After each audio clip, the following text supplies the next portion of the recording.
Salve! Meu nome é Renan Martins. Hoje eu vou falar sobre conselhos que eu gostaria de ter recebido quando eu tinha 20 anos, que agora com 31 para mim são bem mais claros assim, fazem bem mais sentido, mas é aquilo, né? Horas de voo são coisas que naturalmente não, na verdade, vamos ser honestos. Tem gente que também só se estrupia na vida e não aprende nada, então não é natural, você tem que ser intencional, você tem que se propor a aprender com a sua jornada, com seus erros e acertos.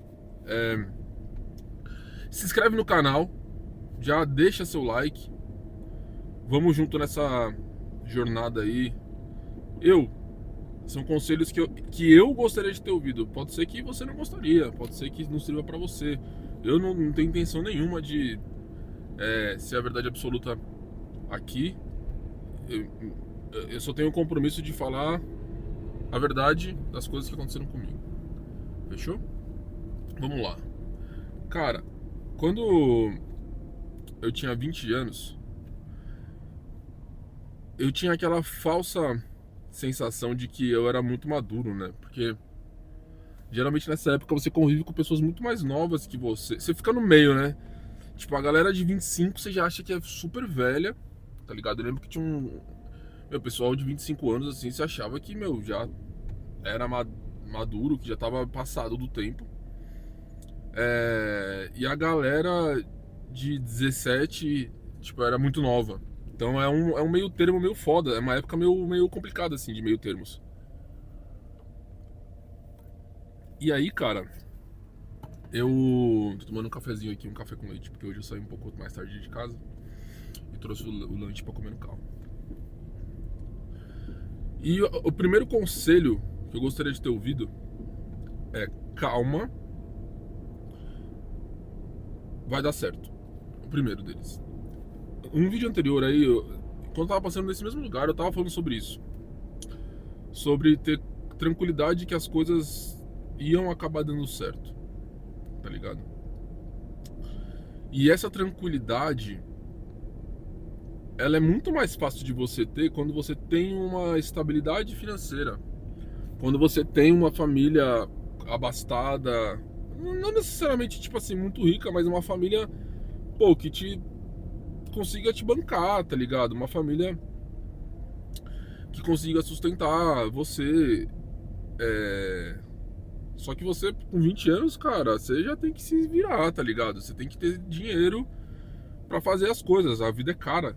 Hoje em dia, antigamente, ó, eu com 20 anos, um rodízio japonês tinha lá o. Como que é o nome? Noguchi, lá no Tatuapé. Mano, o rodízio do Noguchi, de dia de semana no almoço, era R$ 27. Tá ligado? R$ 27. Então o custo de vida era muito diferente. Tipo, um rodízio bom era 39, tá ligado? Um rodízio muito bom era 49.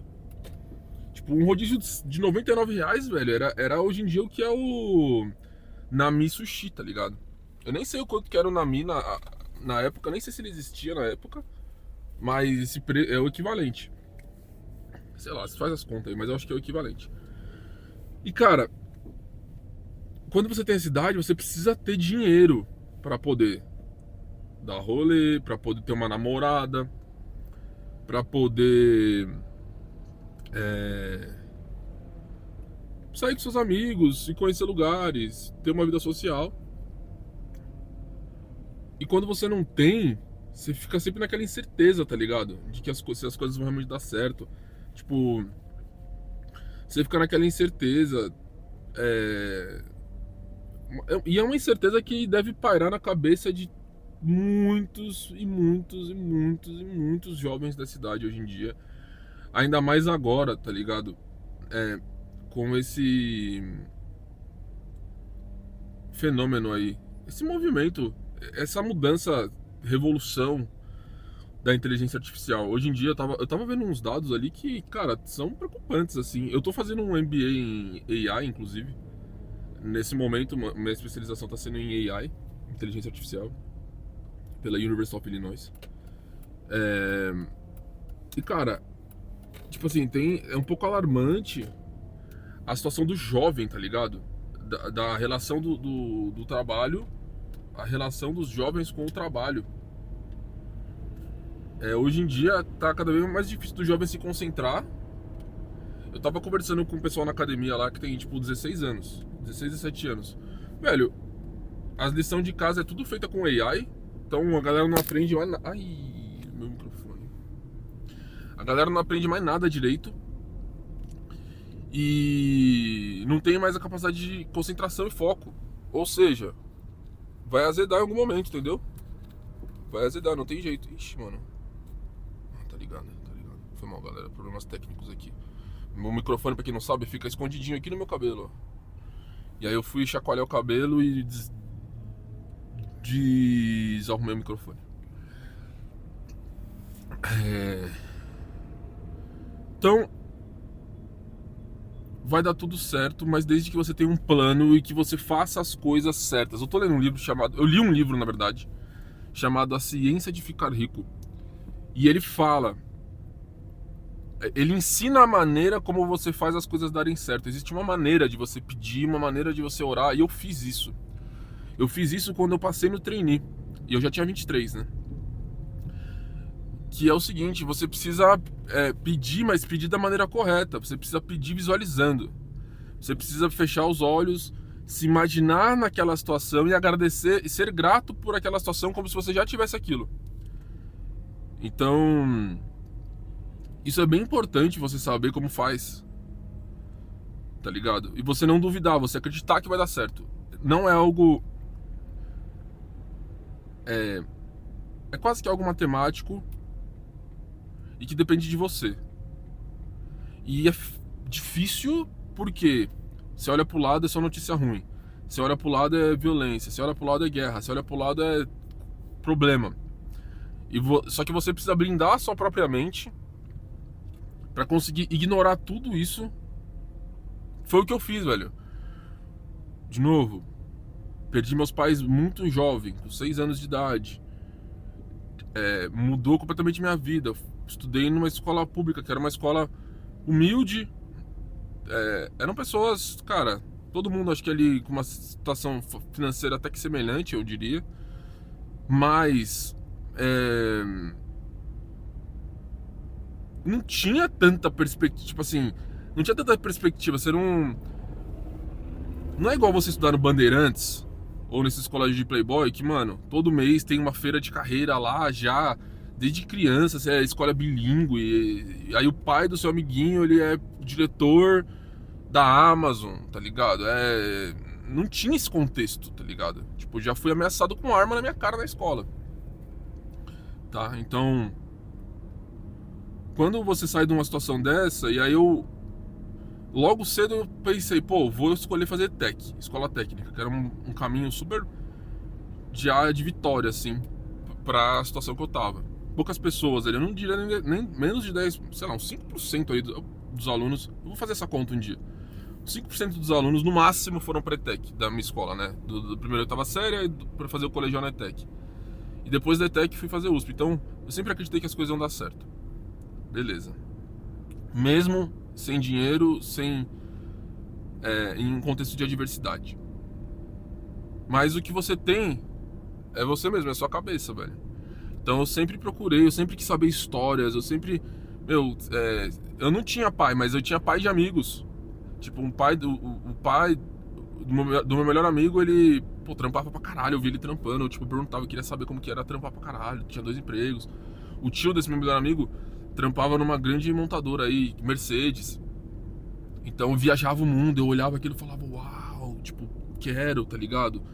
Então, ao mesmo tempo, eu sempre olhei pessoas fazendo coisas que me mostraram que era possível fazer. Então, isso é importante.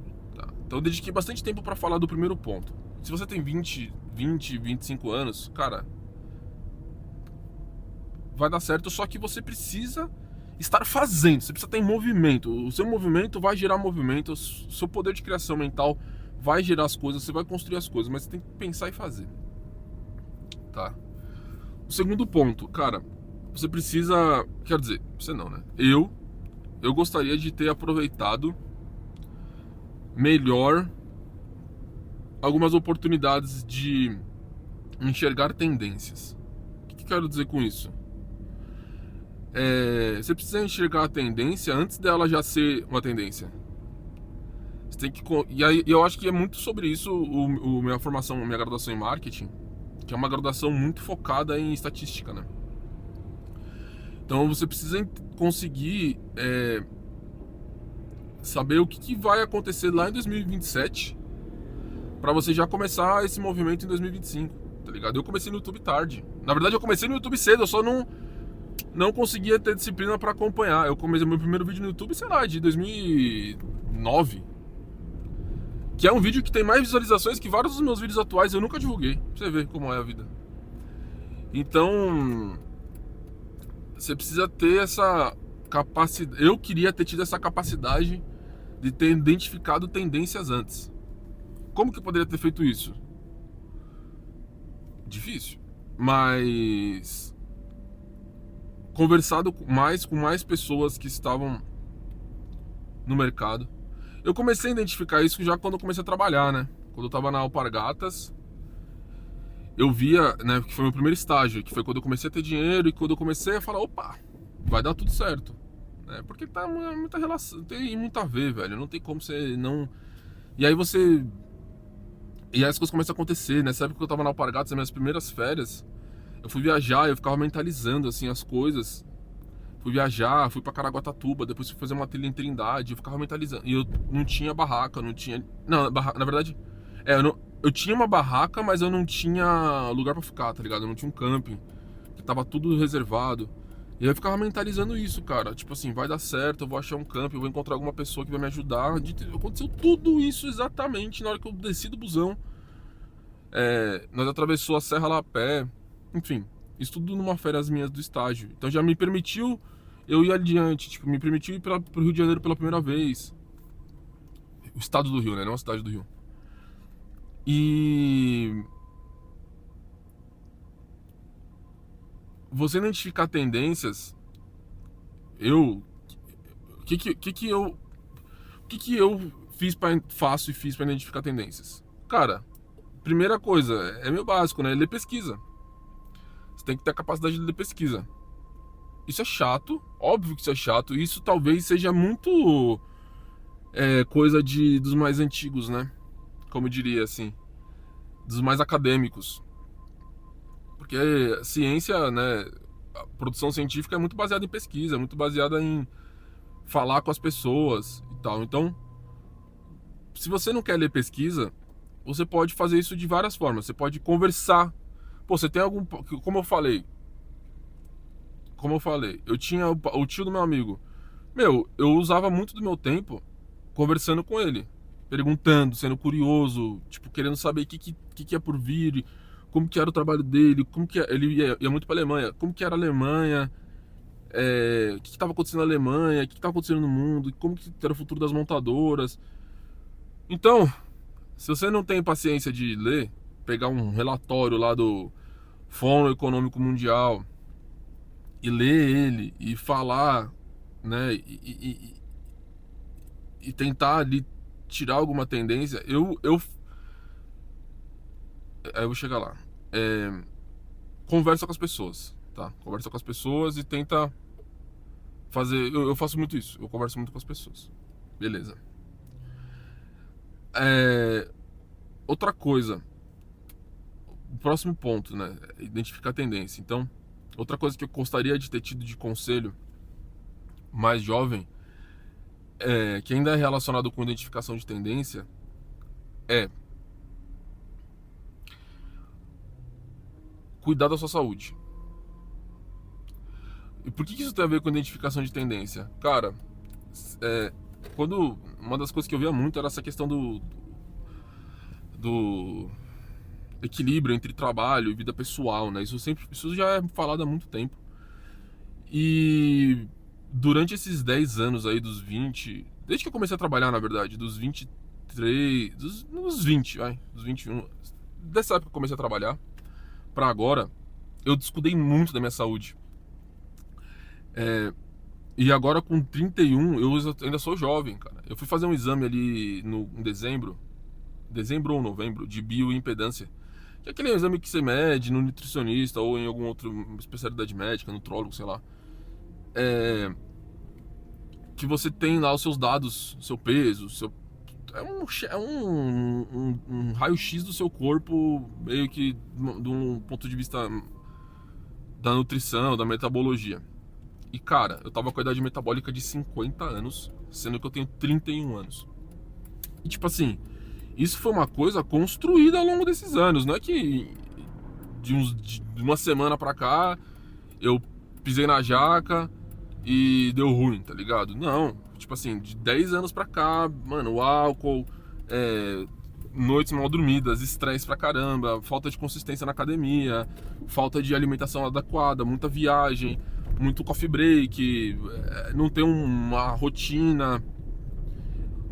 Tudo isso atrapalhou a minha saúde, que atrapalha o meu desempenho mental. Se você não tem uma saúde em dia, uma saúde física, você não vai ter um mental em dia. Isso também fala nesse livro, A Ciência de Ficar Rico. Que são coisas conectadas, você não pode negligenciar nenhuma delas, porque senão você não consegue.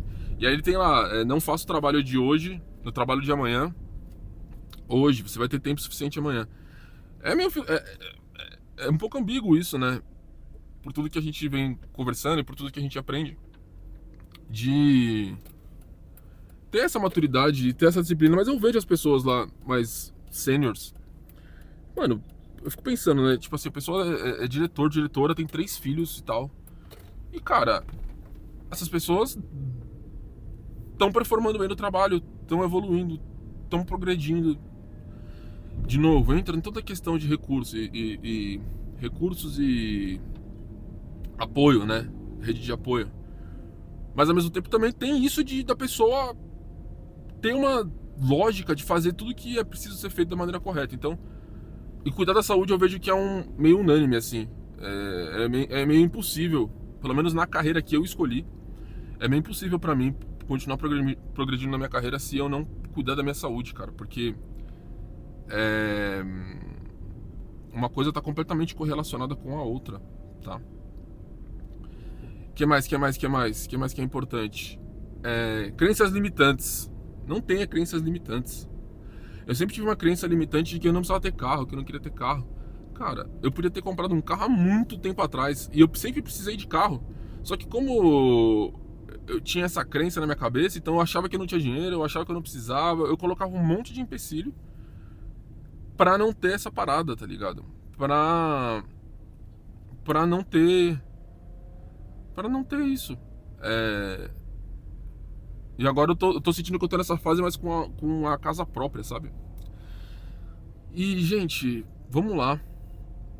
Eu tenho sentido que por muito tempo eu fiquei nessas e era uma coisa meio óbvia, assim, pros nossos pais, pros nossos avós, tal, de ter uma árvore de conquistas das coisas que meio que você ia fazendo check, né? Tipo, ter carro.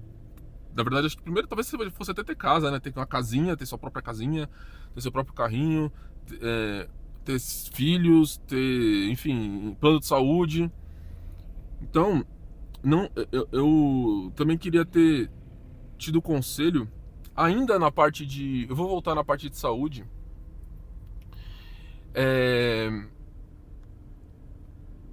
Em 2019, eu tomei a decisão de trabalhar PJ. E... porque financeiramente na época fazia sentido, era um trabalho legal, sou muito grato a esse trabalho. E nessa ocasião, por negligência minha com a minha própria saúde, como eu falei, eu fiquei sem convênio. E cara, eu fiquei sem convênio e eu achava... Na real, vou ser muito sincero, eu não sei, eu não racionalizei muito isso, eu só tava sem convênio e tava sem convênio, tá ligado? Assim como provavelmente você aí que tá me assistindo, ou vocês, muita gente tá sem convênio nesse momento e não se ligou ainda o quão perigoso é isso. E cara, um belo dia, eu morava em Curitiba até 2019, aí eu voltei pra São Paulo, só que todo domingo lá em Curitiba eu jogava futebol. E aí teve um dia que eu fui lá em Curitiba, fui gravar umas músicas e fui jogar futebol. Aproveitei pra jogar futebol, nesse futebol de domingo aí, que era o de sempre. E aí eu tava, cara, já tava no último, tipo assim, o futebol acabava, sei lá, era das 10 às 11h30. Mano, já era 11h35, tá ligado? Já era o último jogo, já tinha acabado o tempo. E eu falei, mano, troca, troca. Tipo, eu senti que eu tava cansado, velho. Falei, troca, troca. E quando você tá cansado fisicamente, mentalmente, fisicamente, seu corpo também não reage de acordo exatamente com o que você tá pensando ali. Mano, a bola veio, fui chutar a bola, chutei o chão, velho. Chutei o chão de chapa, simplesmente rompi 3 ligamentos do joelho. 2 ligamentos parcialmente, né, os colaterais, e um ligamento completamente, o ligamento cruzado anterior. E aí, mano, na hora eu já comecei a chorar, tá ligado? Não era nem choro de dor, era um choro de desespero, porque eu não tinha. Fiquei desesperado, velho. Eu tava em outra cidade, em outro estado. Eu morava em São Paulo. Eu fui jogar. Eu fui lá, meio que a viajar. Quebrei, mano, me lesionei sem convênio. E aí eu voltei pro São Paulo de busão, com a perna pra cima. Meu brother, esse meu melhor amigo que eu falei que o tio dele trabalhava numa montadora. Cara, eu voltei pra casa. Ele me buscou no rodoviária, 6 horas com o pé pra cima, sem conseguir dobrar o joelho, que tava com o ligamento rompido. Falei, meu, como que eu vou fazer? Aí eu fui no médico, fui no SUS, né? Fui no posto de saúde lá. Os caras até tinham a cirurgia, eles fazem essa cirurgia de reconstrução. Fui ver a fila, 1 ano pra operar a fila. E aí o médico me falou, cara, assim, eu achei bem perigoso você ficar 1 ano sem. Ele falou, ó, assim, vamos lá. Tem gente que nem opera. Tem gente que rompe o ligamento. Inclusive o cara, o zelador do meu prédio, ele não tinha rompido, ele tinha rompido o ligamento e ele nunca operou. E ele vivia normal, tá ligado? Com o ligamento rompido. Só que, mano, ele falou, velho, se você quer praticar esporte, se você quer ter uma rotina saudável, se você quer ter uma vida igual a que você sempre teve, minha recomendação é você operar, tá ligado? E aí eu fui no médico, eu não gostei muito, porque, mano, puta, pode soar mal preconceituoso, mas eu vou falar o que eu senti, porque eu prometi que eu ia falar a verdade. Cara, era um ortopedista que ele, tipo, parecia ser bom, tá ligado? Só que, mano, antes da consulta, ele fumou muito cigarro. E a mão dele tava fedendo muito cigarro, velho. Tá ligado? E ele tava. E aí ele foi. Ele mal me examinou assim, fez um exame lá que chama da cadeira. Se eu não me engano, chama exame da cadeira. Que você, tipo, deita, ele dobra seu joelho, é catraca. Exame da catraca. Ele pá, pá, puxa o seu joelho assim. Nessa hora que ele puxou e voltou meu joelho, mano, veio uma marofa de cigarro na minha mão, no meu nariz, que eu falei, puta. Ah, gente, foi mal, mano.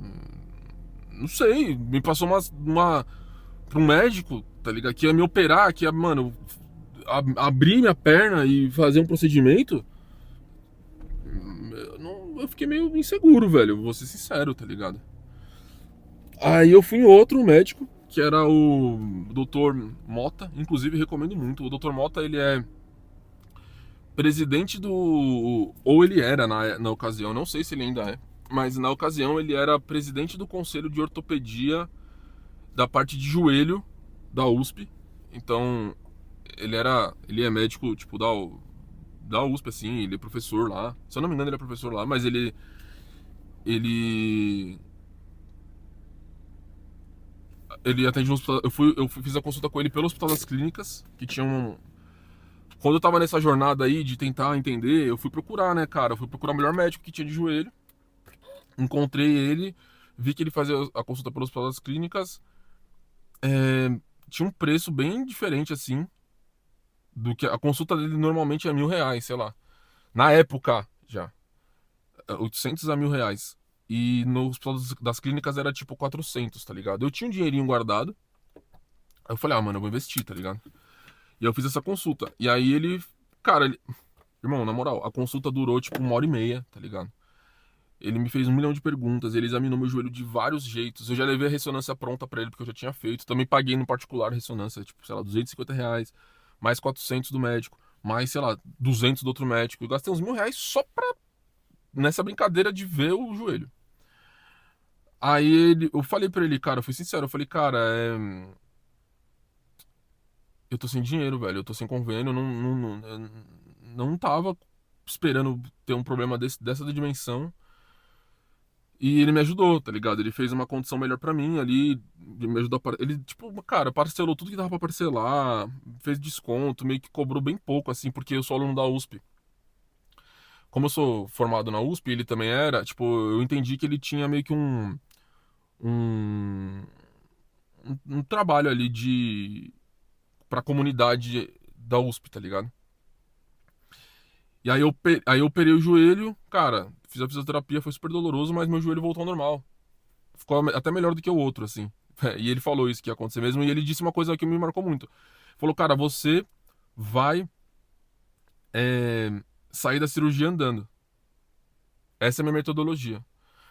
Nesse outro médico que eu fui, ele falou que ia ficar 6 meses. Ele falou, era 6 meses ou 3 meses, tipo, com a perna imobilizada. E esse, o primeiro médico, né, o do cigarro. E esse segundo, ele falou, não, cara, minha metodologia é você ficar, você já vai sair da cirurgia andando. Obviamente, não é andando que você vai, tipo, pisar no chão com força e tal. Você vai sair da cirurgia na alta, de muleta, né? E aí você vai tocar o chão com o seu pé. Então, mano, eu andava com o pé esquerdo, mas eu tentava dar um passinho só encostando, tipo assim, só com o pé direito no chão. Porque aí você vai mandar uma mensagem pro seu cérebro pra você ir se recuperando. E hoje, lendo tudo que eu tenho lido de poder do subconsciente, essas coisas que envolvem mais nosso poder mental, cara, isso faz todo sentido, essa metodologia dele. Porque eu realmente mandava essa mensagem pro meu cérebro de que eu tava andando e de que eu tava melhorando. Então, eu te conto essa história toda porque a cirurgia, no final das contas, custou uns R$ 30.000. Poucos amigos foram me visitar, poucas pessoas me apoiaram. Minha namorada, minha família, todas as pessoas me apoiaram. Alguns amigos que eu sou grato eternamente e vou lembrar pra sempre. Então, se eu tivesse um convênio, meu perrengue teria sido menor. É, obviamente, operar com convênio tem um monte de médico ruim. Tem. Você tem que escolher bem o médico, tá ligado? Você tem que escolher bem o médico. Então. É,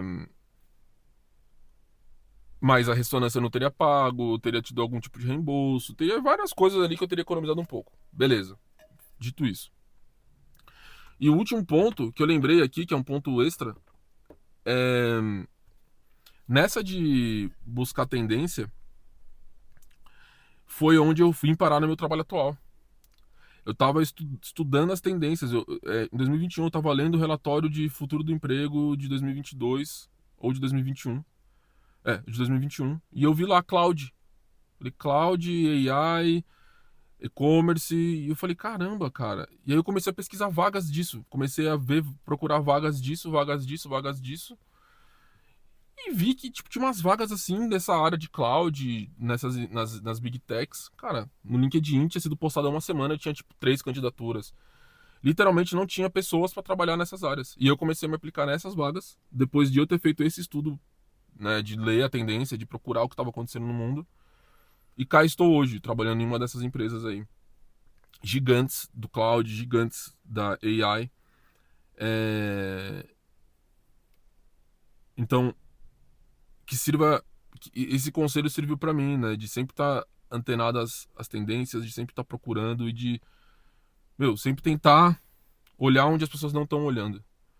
Então, esses são os conselhos que eu queria ter tido, que foram coisas que eu fiz de maneira mais demorada, que eu fiz de maneira muitas vezes intuitiva e que eu queria ter aplicado mais na minha vida de maneira intencional e também ter perdido menos tempo com coisas que não iam me levar em nada, que não iam me agregar, talvez lugares que eu fui, pessoas que eu dediquei tempo, festa inútil, dinheiro desperdiçado, atividades que improdutivas, focar muito onde eu não tinha talento. Então, essas coisas que eu queria ter ouvido quando eu tinha lá uns 20 e poucos anos. Fechou? Se inscreve no canal, tamo junto, assiste o próximo vídeo aqui e até a próxima.